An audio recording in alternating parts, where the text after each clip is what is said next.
Good morning. আজকে 14 তারিখ 14ই জানুয়ারি 2024 এবং পঞ্চলিঙ্গেশ্বরে আমাদের 3 নম্বর দিন এবং আজই শেষ দিন। আজকে আমরা চাঁদিপুর এবং কিছু মন্দির আছে সেগুলো ঘুরে বাড়ির পথে রওনা দেব। খুব মর্নিংয়েই আমরা বেরিয়ে পড়েছিলাম প্রাতঃভ্রমণের উদ্দেশ্যে এবং সেটি আমাদের পাহাড়ের পিছন দিকের আমাদের হোটেলের পিছন দিকের পাহাড়ে এক সুন্দর অপরূপ দৃশ্য। পাহাড়টি একদম রূপকথার দেশের মতো, একদিকে সমতল এবং অপরদিকে পাহাড়, কেউ যেন ছবি এঁকে দিয়ে গেছে এবং তার সাথে এই ছোট্ট লেকটির ওপর পাহাড়ের যে প্রতিচ্ছবি পড়েছে সেটি দেখতে একদম অপরূপ সুন্দর লাগছে। এভারেস্ট জয় করে নিয়েছে বাবা জেঠু দুজনে। এখানে এরা এভারেস্ট জয় করতে যাচ্ছে, ঘুরছে, এভারেস্ট জয় করতে যাচ্ছে। ওখানে বাবা জেঠু দুজনে এভারেস্ট জয় করে নিয়েছে। আর কিছুটা বাকি আছে, হয়ে গেলে পুরোটা আমরা ছবি দেবো। এখন হাফ ছবিটা দেখে নিন এভারেস্ট জয়। ওখানে বাবা ফটো সেশন করছে জেঠুর। হাফ ছবিটা এখন দিচ্ছি, হাফ এভারেস্টের পরেরটা পুরোটা দেবো। এরাও এভারেস্টের হাফ জয় করে নিয়েছে। না, পুরোটা তো ওইখানে, তাই তো বাবা আসছে ওখানে। এখানে একটা কুঁড়ে ঘর করা আছে, কুঁড়ে ঘরটায় যাবো আমরা, গিয়ে ছবি তুলবো।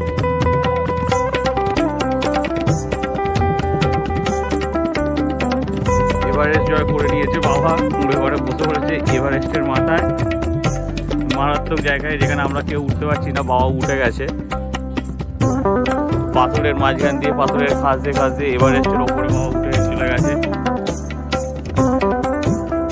তুমি আস্তে আস্তে নাও।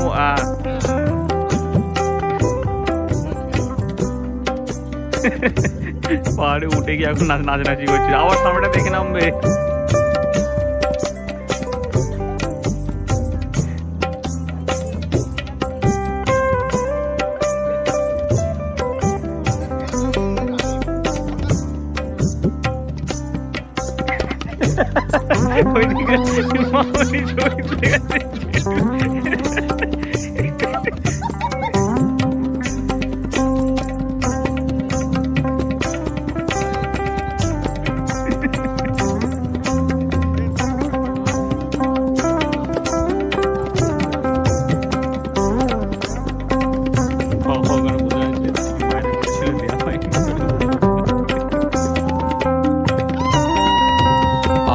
কথা বললে চেঁচালে একটা ইকো হচ্ছিল, যেটা শুনতে খুবই অপরূপ লাগছিল এবং বেশ মজাও আসছিল শুনতে।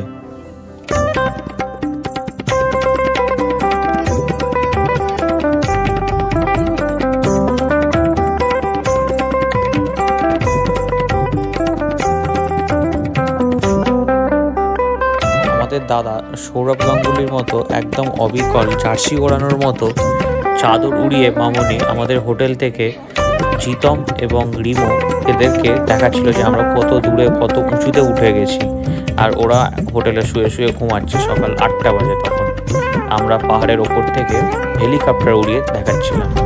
চলো আমরা এবার চলেছি চাঁদিপুরের উদ্দেশ্যে। আমরা ব্রেকফাস্ট করে বেরিয়ে পড়েছি। আমরা যাব এবার চাঁদিপুর, গ্রামের মধ্য দিয়ে রাস্তা। চলেছি আমরা চাঁদিপুর সি বিচে ঘুরে তারপর আমরা বাড়ির পথে রওনা দেব। মাঝে পড়বে একটি জগন্নাথ মন্দির, সেটাও তোমাদের দেখাবো। চলে এলাম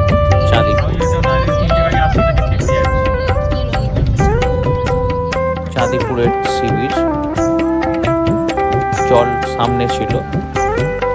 চাঁদিপুর সি বিচে সচরাচর জল দেখতে পাওয়া যায় না, মানে জোয়ারের সময় জল আসে, আবার ভাটার সময় অনেক দূর, প্রায় 1.5-2 কিলোমিটার দূরে চলে যায়। আমাদের সময় একদম সামনেই জল ছিল, জোয়ারের টাইম ছিল। এই হচ্ছে ইমামি জগন্নাথ টেম্পল, যেটা নিউ পুরী নামে পরিচিত। খুবই সুন্দর এবং বিশাল বড় মন্দির, জগন্নাথ মন্দির। এখানে 2 ঘন্টা 3 ঘন্টা সময় যে কীভাবে কেটে যাবে আপনি বুঝতেই পারবেন না।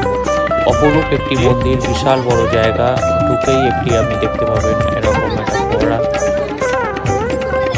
পিছনেই মন্দির, অপরূপ সুন্দর মন্দির একটি। পঞ্চলিঙ্গেশ্বর এলে এই মন্দিরটি অবশ্যই ঘুরুন, যেটা নিউ পুরী নামে পরিচিত ইমামি জগন্নাথ টেম্পল। পঞ্চলিঙ্গেশ্বর থেকে একটু দূর হলেও কিন্তু খুবই সুন্দর, অপরূপ।